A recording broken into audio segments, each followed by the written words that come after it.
What is up, guys? Welcome to episode 1 of the Mundane Monday podcast.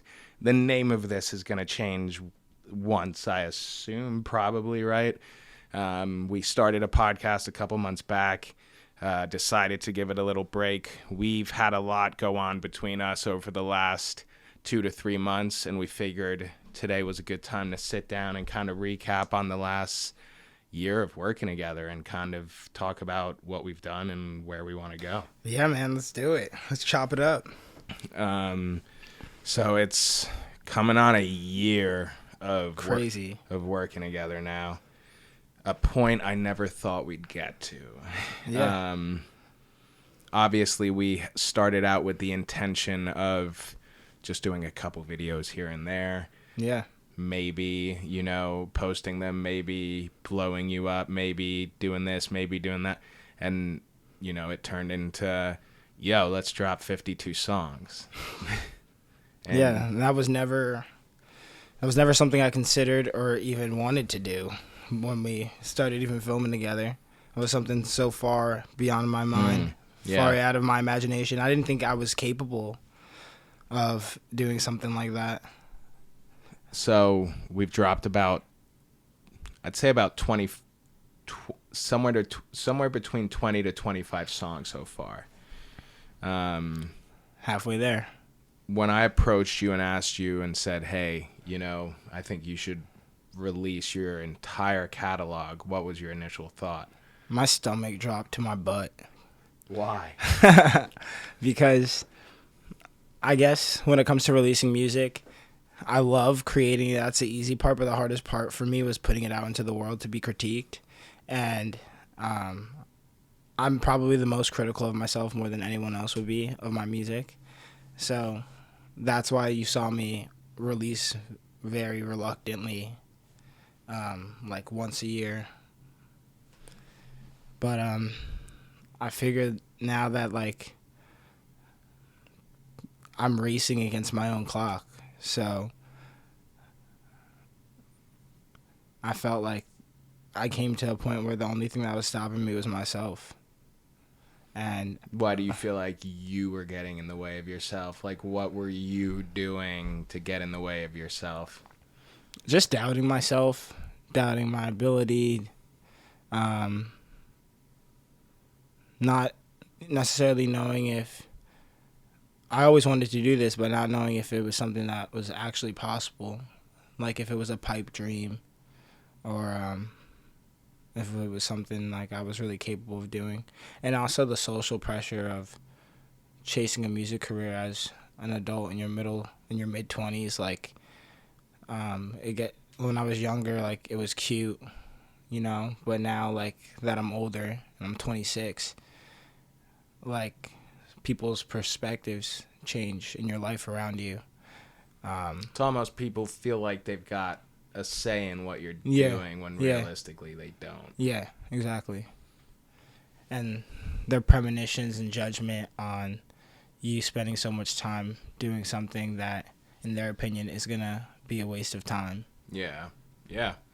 But in my opinion, it's not a waste of time, and I'd rather do what I'm doing to the end of time, even if we didn't see success or fame or financial gain from this. I still love this at the end of the day, and this keeps me sane and gives me more purpose when I wake up in the morning. So I'm going to keep doing it. Well, it's like that post we put up the other day, right, where, you talked about kind of how you felt like you lost sight of why you were doing this and, kind of forgot as to why you started making music. And, when obviously when I caught, I don't know, I guess traction of this, right?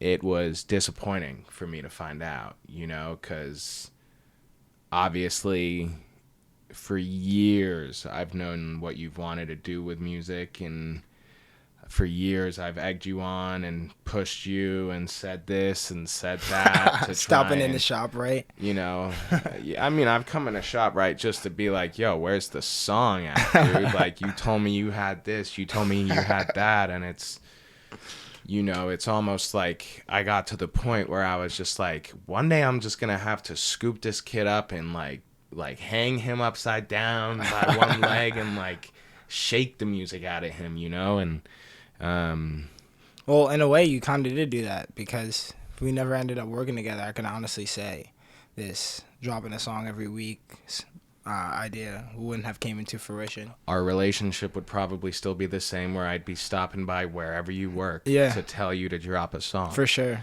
You know, and I think a large part of the disappointment for me was just like, I mean, obviously you brought it up to me like 3 or 4 months into working on this, you know. I'm obviously thinking like we've got a crazy year ahead of us. Like, even if you don't do anything outrageous in terms of performance or appearances or whatever it may be, or collaborations, like at the end of the year, you could say, yo, we dropped 52 songs. We put up 40 to 50 pieces of content a week to promote that music, you know, did however, you know, that's a lot, you know, that's a lot. Yeah, it is a lot. And it's easy to get overwhelmed. And like I've said to you many times, I think that's, I mean, you know, that's what happened, right? Yeah. And like you said in the post, you got overwhelmed by the if, ands, and what ifs, you know, and obviously I wasn't going to let you continue to drag on your potential, you know? So why don't we talk a little bit about, you know, the conversation we had a couple months ago? Yeah, let's do it. This conversation Anthony and I had stemmed from a couple of arguments. Me feeling some type of way, him feeling some type of way about probably the way I was feeling, I think, if I remember correctly. And I think with all of what was going on within your personal life as well, the intensity of what was going on with us, I think, caught up to you. For sure. For sure.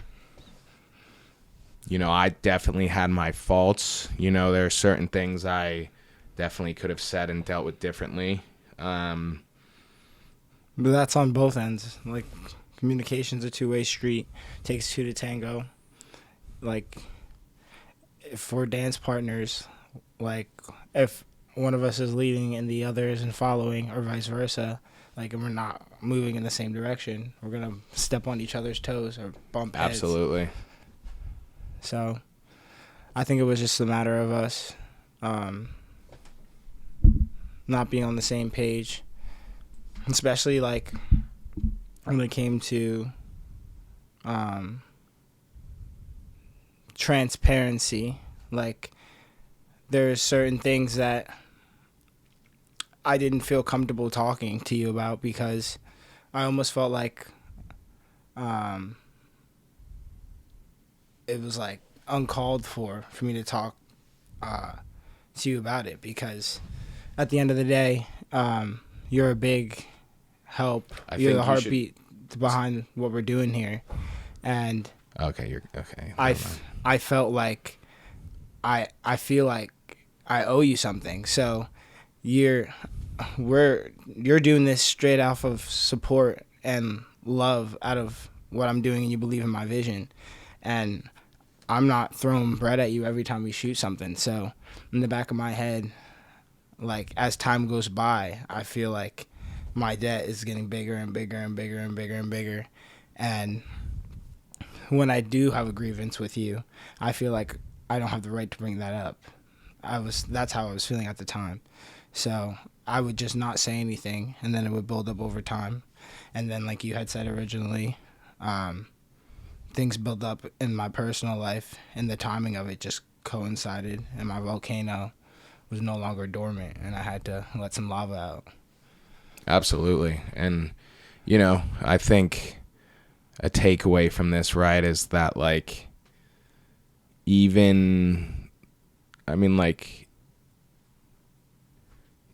right, for anyone who I guess would be watching or listening, we're trying to build something here. And, what we're trying to build doesn't just stem back a year. It doesn't just stem back to August of when filmed the first video. It stems back to the Bernards High School library in, October of 2010. Miss Bracero's class. And it's so, now we're living in an era where, we're in a position where we can take action on his career, his music, and his talents, and bring them to South Beach. No, I'm kidding. That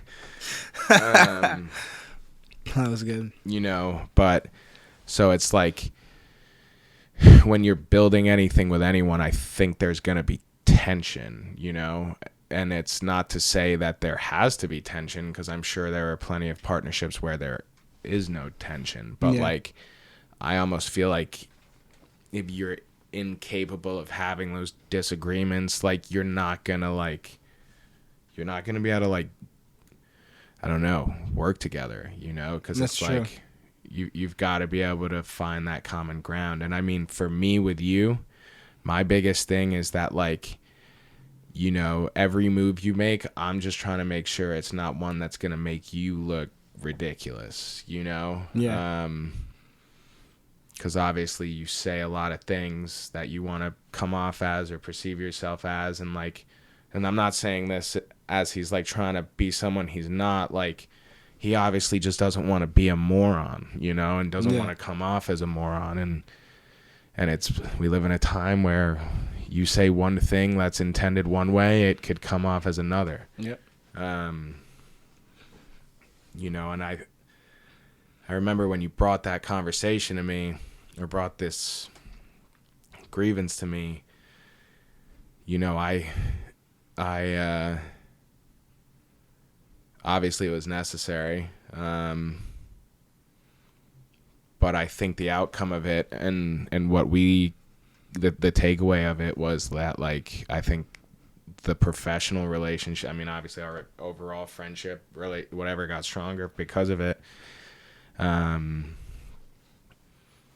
But it was, it was a bump in the road.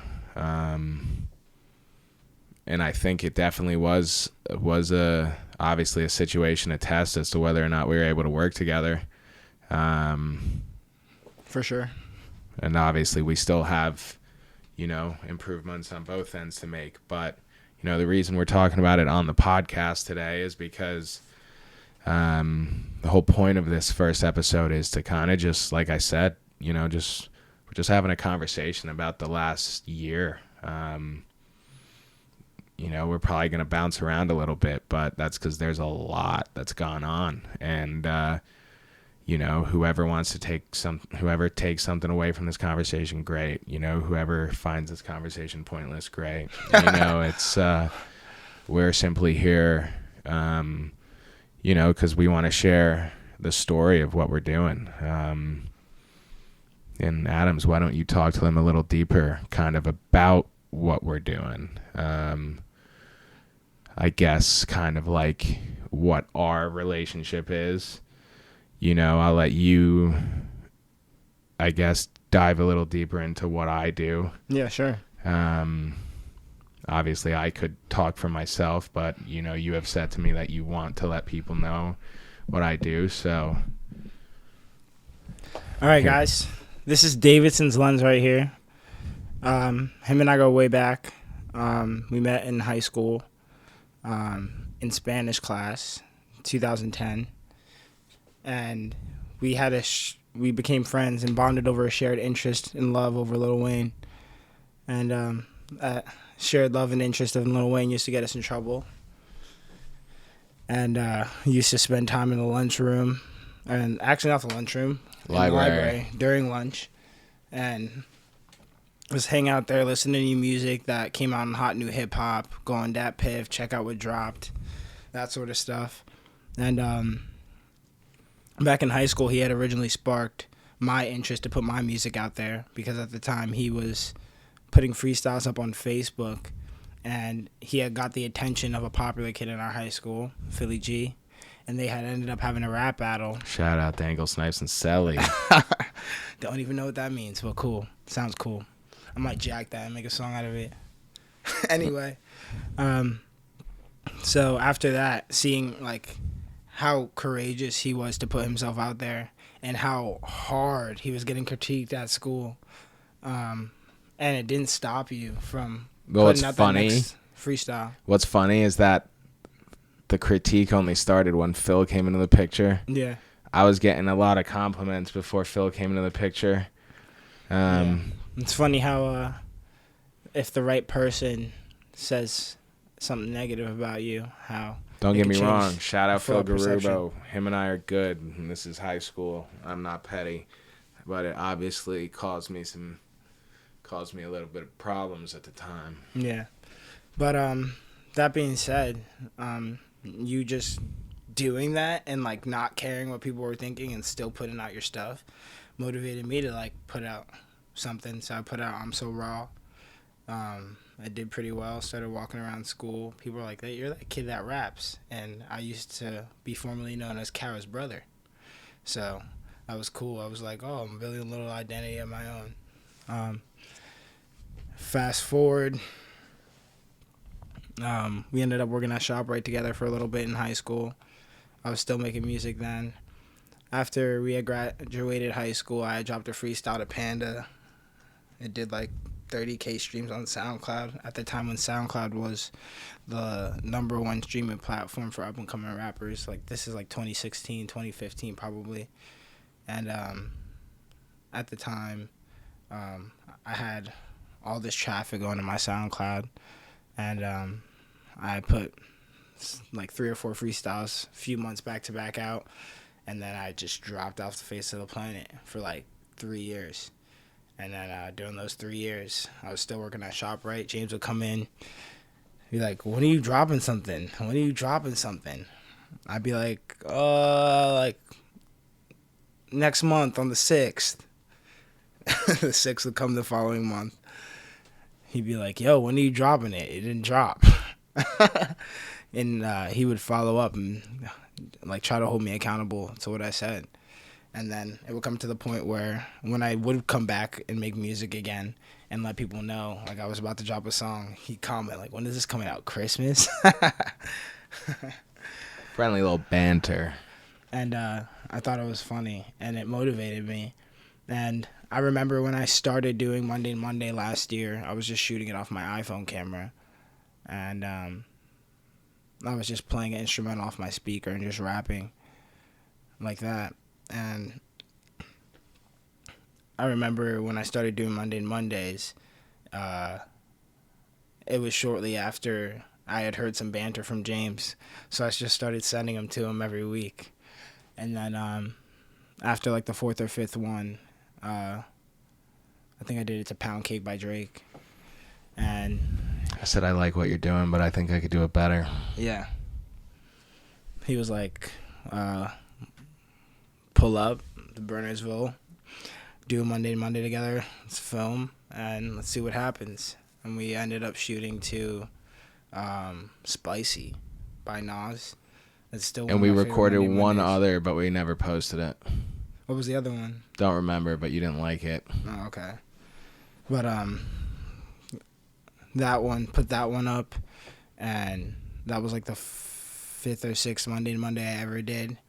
And the response was like night and day difference, especially when it came to the quality of the video. People liked how the quality got better and how at the end of the video I have a Mundane Monday logo and it just looks more official. And that's where James started to come in with the whole branding aspect of Mundane Monday. Originally, all I wanted to do was make Mundane Monday a platform for me to show my skills as a rapper, to give people a reason to stream my music when I drop it. But as I started doing Mundane Monday, longer and longer, like 4 months in, 6 months in, it started to become almost like a household phrase in a way. Like, I would go places in public and people would, when they'd see me, they wouldn't say, like, what up, Ant, or what up, Adams. It would be like, Mundane Monday. So I thought that was pretty cool. And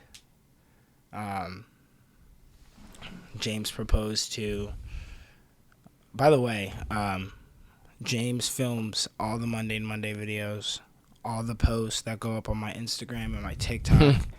James films 97% of them, edits all of them. We put in some serious work. And he does a lot. He does a lot, not just on the camera, you gotta remember, but behind the camera. As much as I may film or edit, it obviously couldn't be done if you weren't able to give what you give, you know? But I just want that to be known that, like, I can't do what I do without him. So I just want that to be known. So around November, James proposed, yo, let's drop a song every week this year. You said you have a big vault, right? And he was just got off reading Russ's book, It's All in Your Head.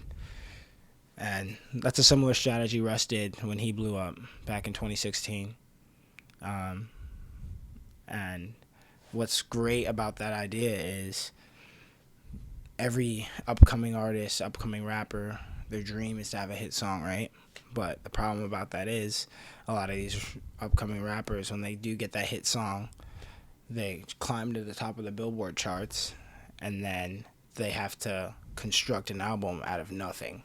And a lot of them are even new artists themselves, and they don't even have experience making music, so they have to disappear for a year after having that hit song, and then by the time that album comes out, all their momentum's gone.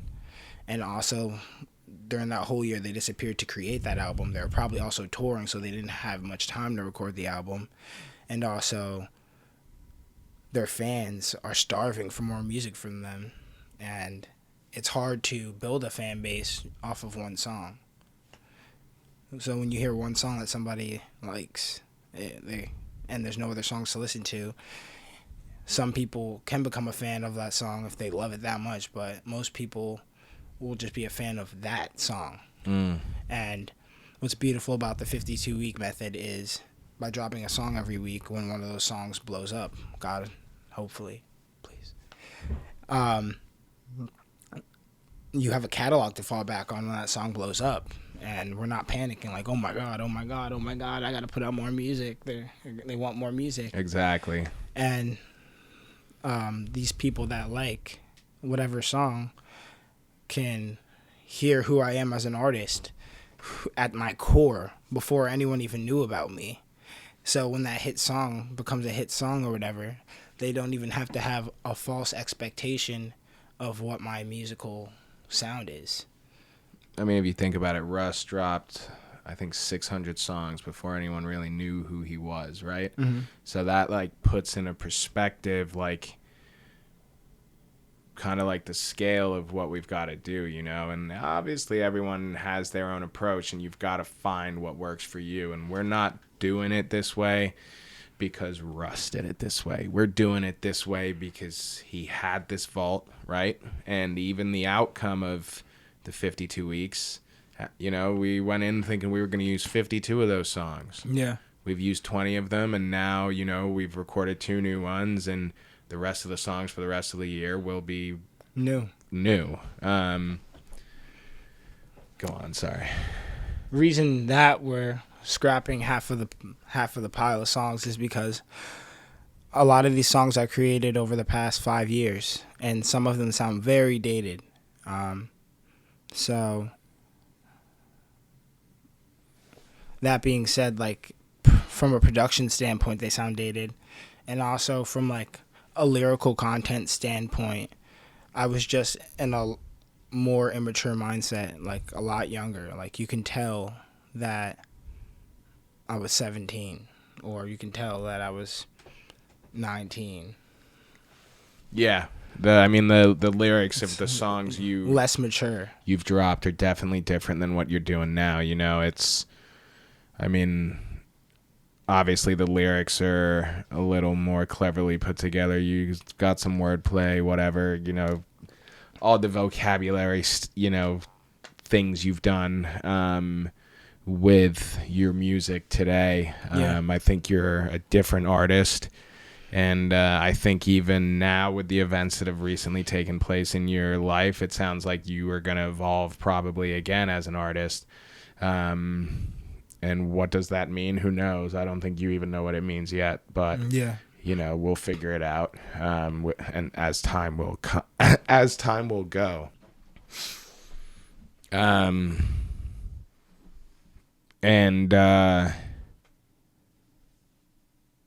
Obviously we came in thinking, like I said, that you were going to drop those 52 songs. It ended up being that you dropped about 20 to 25 of them. And now we're kind of changing the overall approach, right, of what we're doing. So we haven't really dropped any music for the last 6 to 8 weeks, which goes against the statements and the things we said and whatnot at the beginning of the year, of how we wouldn't miss a beat. But at the end of the day, we've come to the point that the most important thing at the end of this 52 weeks is that there is 52 songs out. And the cool part is, upon me having life experience during this 52 weeks, we are going to be compiling a lot of the next songs that are coming out into mini projects and EPs. The next one coming out, the first one coming out, is called Before the Hubris Effect. It's going to be 3 songs. Breathe on Me, which is a popular Mundane Monday that we did back in October. You guys loved it. You wanted it to become a real song. As time went on, and I was still doing my Mundane Mondays, people were commenting under it, saying I want you to do Afro beats again. So we went ahead and recorded that. Shout out whoever commented that. I don't remember who commented. Ashley. Shout out Ashley. Shout out Ash. Also, the next song that's going to be on the EP is No Ceilings. The name was inspired by my favorite rapper, Lil Wayne, obviously. Your favorite rapper is Lil Wayne? No way. Yeah. It's the first time I'm ever hearing of it. Yeah, it's my favorite rapper. And then I was inspired by SpongeBob. I don't even remember what the third song is, but I got a call-in. Oh yeah, I got a call-in. Yo, real quick, let's talk about our little experience the other day with our big beautiful friends up in the mountains of Bernardsville. Okay, and this is going on the internet. But to the people who I know are watching this video, let me tell the story of what happened that day, because I think you and I have a different story. And go actually, for it. real quick, let me play the video that we were filming right here. No, not at all. Not at all, I promise. And if you want, you can check the camera to see. No, not at all, I promise. And if you'd like, you can check the camera to see. Oh, I'm sorry, is this... We're in the middle of the road. We're not filming here.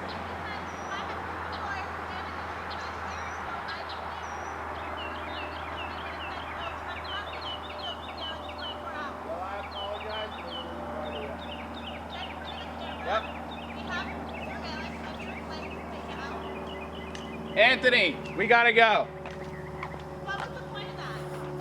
He's a rapper and we're just filming music. We're literally... You have to ask for permission. Now you're not going to be able to do that, and now you're going to deal with a lot of issues.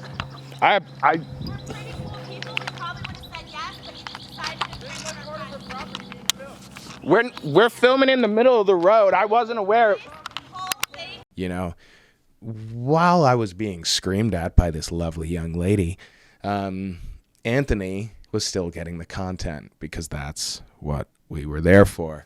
I had no clue what was going on. I thought she was asking him what he was doing, and he was just saying we were filming, because that tends to happen wherever we go. So as you can hear, obviously I was very apologetic because clearly she thought we were filming on her property, even though I knew we weren't.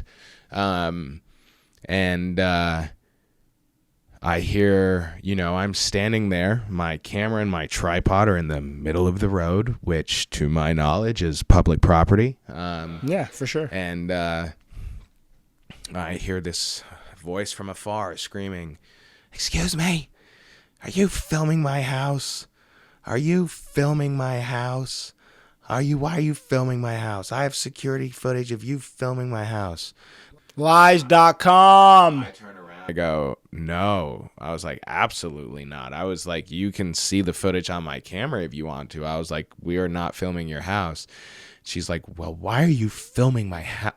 Meanwhile, I'm still filming. Meanwhile, I'm still performing the song. In fact, I don't even need to walk through the story because I just showed the video. But this person is a very powerful person. This person is a very famous person. This is the family of a very famous person. I'm not going to disclose who that famous person is due to security reasons, and I even changed the tone of her voice just out of respect. Out of respect.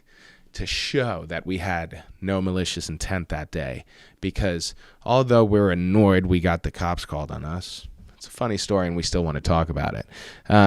So I profusely said to her, we're going to leave, and after I turned off the camera, she kept on going. "Well, why are you on my property? Why are you on my property?" Threatened us with the fact that she had a judge and 2 lawyers inside her house. I'm shaking.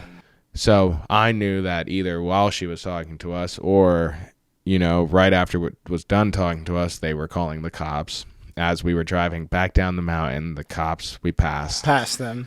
So we went straight to the police station to find out if what we were doing was illegal.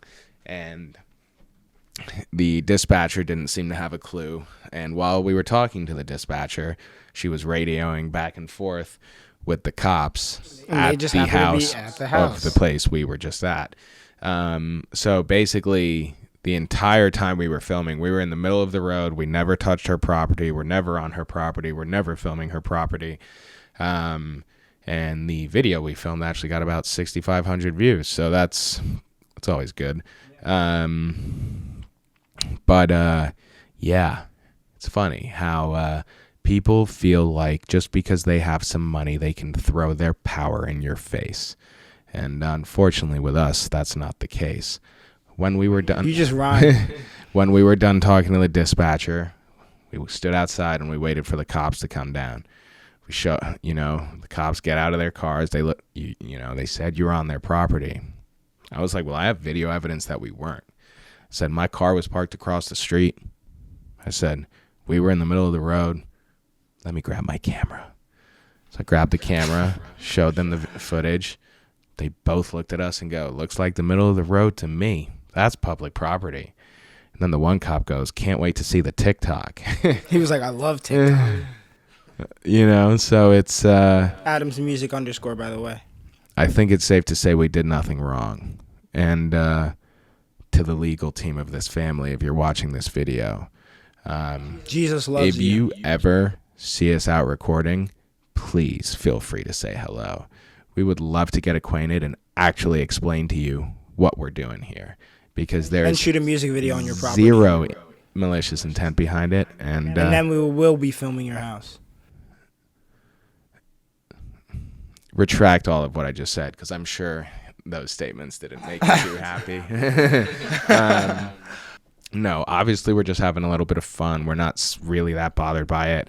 It was just a funny little story that we had, because, you're going to find that when you're filming things that you run into the cops. I mean, I even say to you... It draws attention. When you have a camera out, it just draws attention. What do I say to you all the time when you're like, "Oh, I want to go here, I want to go here." I'm like, we ain't going there.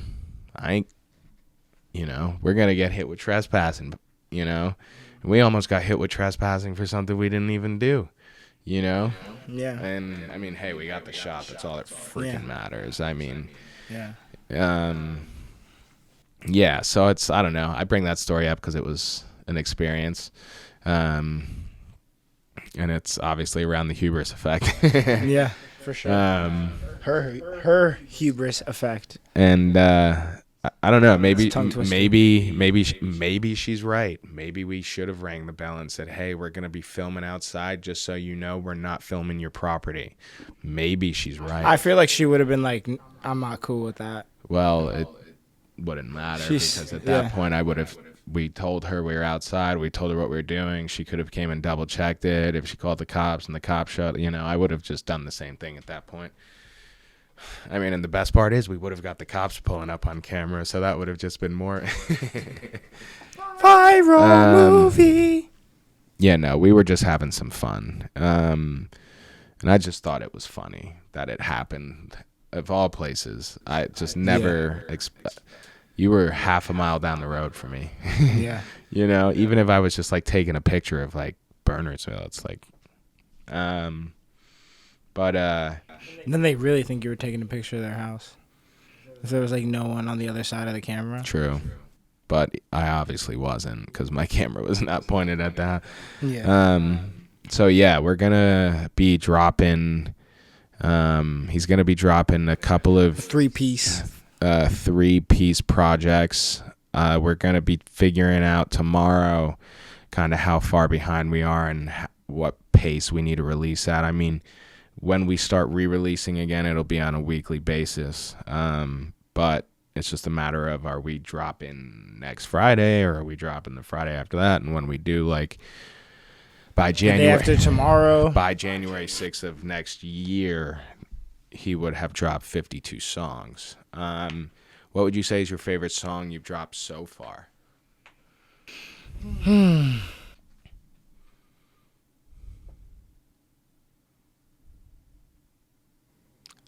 That's hard. Probably a tie between Tables Turn and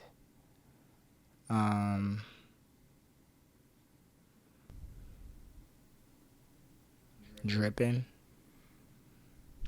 And what do you think's are any of the next three you're dropping gonna take the spot for number one?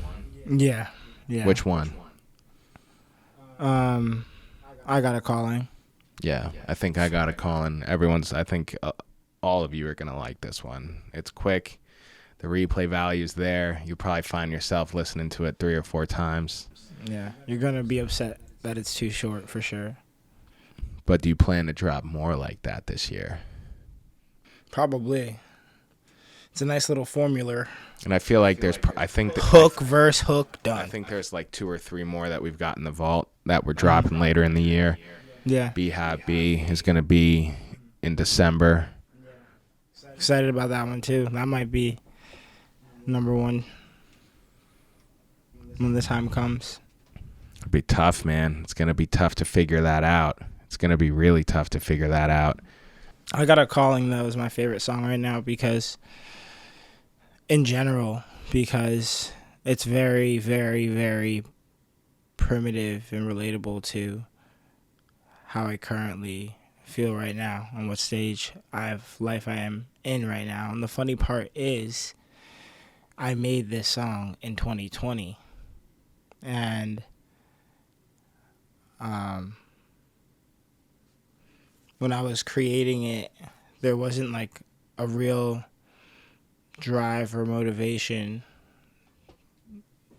behind the influence of the song, but I just felt like at the time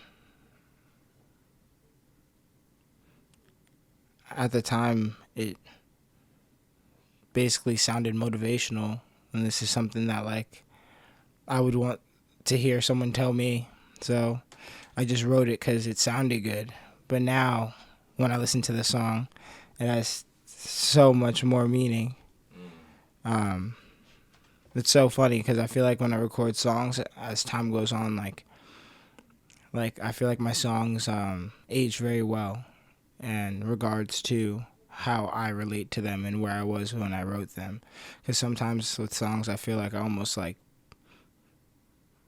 premeditate like what's gonna happen, and I'm like, what the heck? That's so weird. Like how rappers like like predict their own death in music, and then like and then it actually happens. Don't know if you're doing that. No, I'm not doing that, but it's cool. I Got a Call In is basically about, I feel like every person has a purpose at the end of the day. Everyone is put on this planet for a reason. And that also stems to why I call myself atoms. The scientific definition of an atom is anything that makes up matter or creates space. So that means every object is made up of a certain number of atoms. This water bottle is made up of an exact number of atoms. If it is missing a single atom from that exact number, it no longer can be identified as this solid object of a water bottle. So that means every atom has a purpose. Even though it's so small, it's microscopic, you cannot see it, it still has a purpose.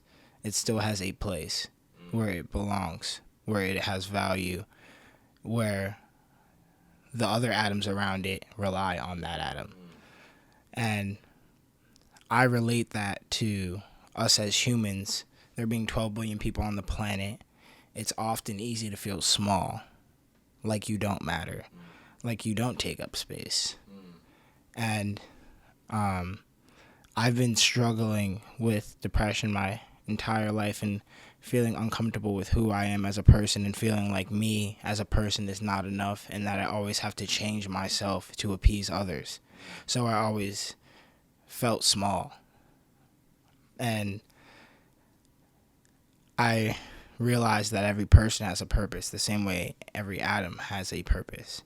So that's why I call myself Atoms. It's actually to remind myself that I matter, and to remind others that they matter as well. So back to I Got a Calling. I believe every person has a purpose. Every person was put here for a purpose. My purpose, I feel like I was put on this earth to spread joy through music, and spread the love of Jesus through the way I interact with people and just loving on them. And I feel like the stage of life I'm currently in right now, where everything I try to make a move in my music career, I take 2 steps forward, I end up taking 4 steps back. I get those 4 steps back, I take 1 step back. I get that 1 step back, I fall back 3. And I was very discouraged. I still am right now. But I'm talking about it now. That's the difference. And me saying I have a calling is just knowing, that song's just me knowing that I'm called for bigger and better things than where I'm currently at, and that I'm the thing that's getting in my own way, and that